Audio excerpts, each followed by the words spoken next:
voyais clairement. Tout à fait. Et c'est pendant cette maladie-là Oui. que le problème de Dieu s'est soulevé. Tout à fait. Et donc, quand tu es sorti, tout le reste. Mais là, pendant cette maladie-là, tu avais commencé à voir des beaux dieux. Avant cette maladie, j'avais un petit problème d'yeux, Oui. où j'étais un peu myope, mais c'était négligeable. Je portais des correcteurs. Mais après cette maladie, la maladie est allée jusqu'à toucher les coordonnées des yeux. Bien sûr. Et ça fait que j'ai subi plusieurs opérations au niveau des yeux, jusqu'à ce que je parte même en Israël. Et les médecins m'ont demandé de revenir l'année prochaine, mais ce n'était pas trop sûr. Et là-bas, j'ai compris qu'en sortant de là-bas, ce n'était plus du ressort des hommes, mais du ressort du Christ. Donc je devais revenir pour faire mon combat spirituel à nouveau, et que le Christ lui-même opère son miracle. Voilà. Alléluia.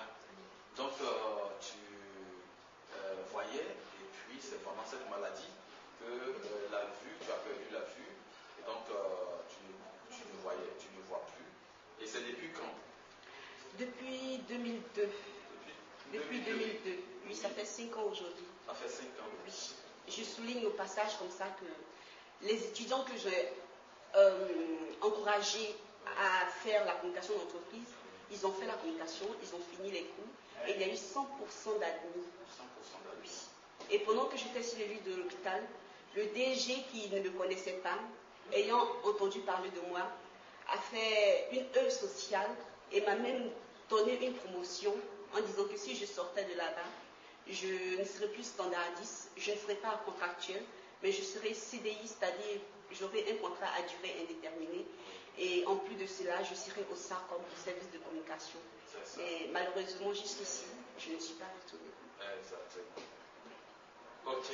Alors, donc c'est ainsi que depuis près de 5 ans que tu ne vois plus. Et pendant cette période-là, comment tu t'es comporté, comment tu as vécu, comment tu as supporté, ou comment tu as vécu avec cette nouvelle vie avec la cécité? Bon, il faut dire qu'il y a eu beaucoup de décès dans ma famille. Et quand je suis tombée malade, étant pratiquement dans le coma, j'ai dit que je n'allais pas lâcher mon Christ. J'allais être comme un catcheur qui tient la balle de fer et qui n'allait pas lâcher jusqu'à ce que le Christ lui-même, il soit fatigué de moi et qu'il dise « Tiens, je te redonne ta vie ». Parce qu'il a dit « Je n'ai pas fait de projet de malheur pour mes enfants, mais des projets de bonheur ». Donc je pense que si je suis comme ça, ce n'est pas dans le but que je sois malheureuse.